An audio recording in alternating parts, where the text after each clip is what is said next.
all the things that people are saying, obviously, about how Cruz needs more than 80% of the remaining delegates to win, it's all true.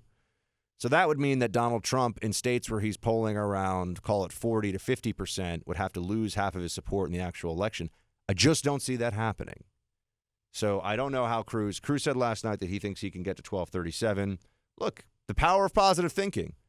I wrote on CNN that at the end of this whole thing, when you really look back, when you look all the way to the beginning of 17 candidates and all this, I remember going on CNN almost exactly 12 months ago. I mean, it was either in March or April, I think. And somehow the topic of Ted Cruz came up. And they said, Ted, look at these people, these clowns the Republicans are thinking of running, like a Ted Cruz. He's at like 3% support nationally. I mean, Ted Cruz's numbers were nothing when he started out in this race. Nothing. He was set up to be an also-ran guy. But I actually said, again, I was Cruz before Cruz was cool. Or Cruz before Cruz was a constitutionalist who was hoping to be the next commander-in-chief. But you know what I mean. I'm not sure cool is where we'd go. But I was there in the early days saying, look, he's a guy's a brilliant legal mind. He's a wonk on policy. He's absolutely principled. He understands government. I'm sort of making, and people were laughing at me. I mean, they thought it was funny. I had another guest at CNN, will remain unnamed, practically making like barnyard noises at me. Because I said Cruz was a serious candidate, and that I remember the words I said, the more people get to know him, more or less, the more that there will be support for him within the GOP. Just based on the skills that he brings to the table, his rhetorical skills, the discipline of his campaign, everything else.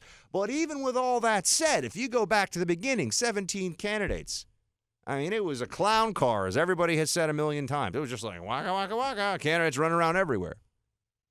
And it's at the end of this thing, Ted Cruz, first-term senator from Texas, guy who didn't have great national name recognition, didn't have the party establishment behind him, didn't have the Bush machinery, didn't even have the leftover Bush machinery, had nothing.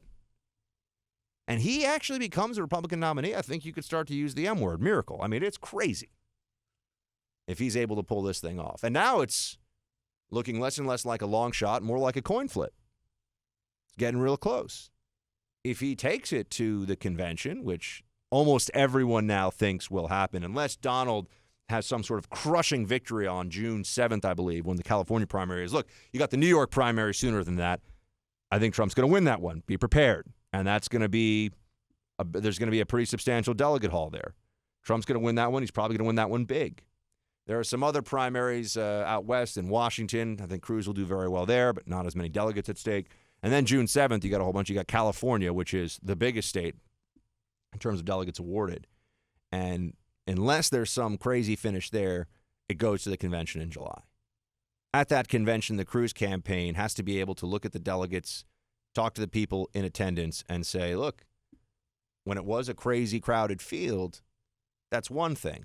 And getting 25 or 30% of the vote seemed amazing. But as soon as we had that field cleared away, I was the choice of a majority of the Republican Party. I did better in head-to-head competitions than Trump. Once the distractions of other candidates were moved aside, I've been the guy. And oh, by the way, I'm also close to Hillary in national polling, whereas Trump right now is getting annihilated in national polling.